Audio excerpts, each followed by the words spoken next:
Hi అండి, అందరికీ నమస్కారం. ఈ వీడియోలో నేను మీకు టీ స్టాల్లో దొరికే అల్లం టీని అయితే ఏ విధంగా ప్రిపేర్ చేసుకోవాలో పక్కా కొలతలతో అయితే ప్రిపేర్ చేసి చూపిస్తాను.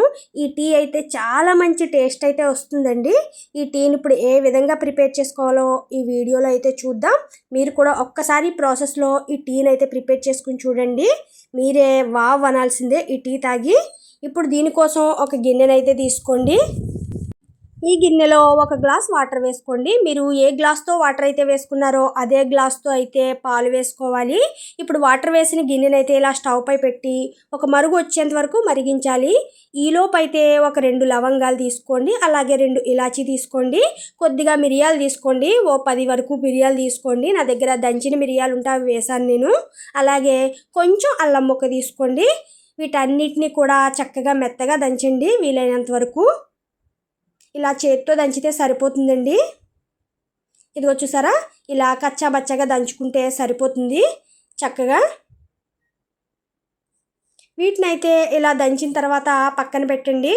ఇప్పుడు మనకి వాటర్ అయితే ఇలా మరుగుతుంది కదా, ఈ టైంలోనే ఒక 2 స్పూన్ల వరకు టీ పౌడర్ అయితే వేయండి. మీ దగ్గర ఏ టీ పౌడర్ ఉంటే అది వేసుకోండి.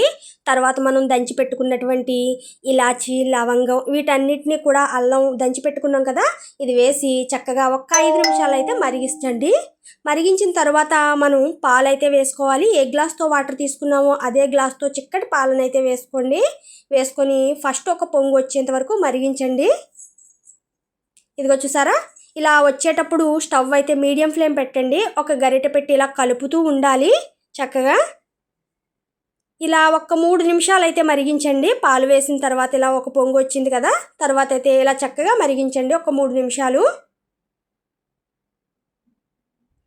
ఇలా మరిగించుతూ ఉండాలండి కలుపుతూ.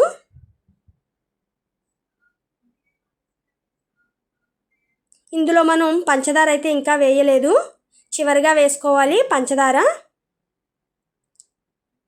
ఇప్పుడు ఒక స్పూనున్నర షుగర్ అయితే వేసుకోండి. కొంచెం స్వీట్ ఎక్కువ తాగుతాం అనుకునే వాళ్ళు 2 స్పూన్స్ అయితే వేసుకోండి, మరీ ఎక్కువ వేసుకోవద్దు. అల్లం టీలో మనకి ఎక్కువగా షుగర్ వేసుకుంటే టేస్ట్ తెలియదండి. ఇలా షుగర్ వేసిన తర్వాత ఒక్క 2 నిమిషాలు స్టవ్ పై ఉంచితే సరిపోతుంది. ఇలా కలుపుతూ మనకి పంచదార కరిగితే సరిపోతుందండి. అంతేనండి. ఇప్పుడు స్టవ్ ఆఫ్ చేసి టీ అయితే సర్వ్ చేసుకోవడమే. ఇక్కడ స్ట్రైనర్ తీసుకొని చక్కగా వడగడుతున్నాను ఈ టీనైతే.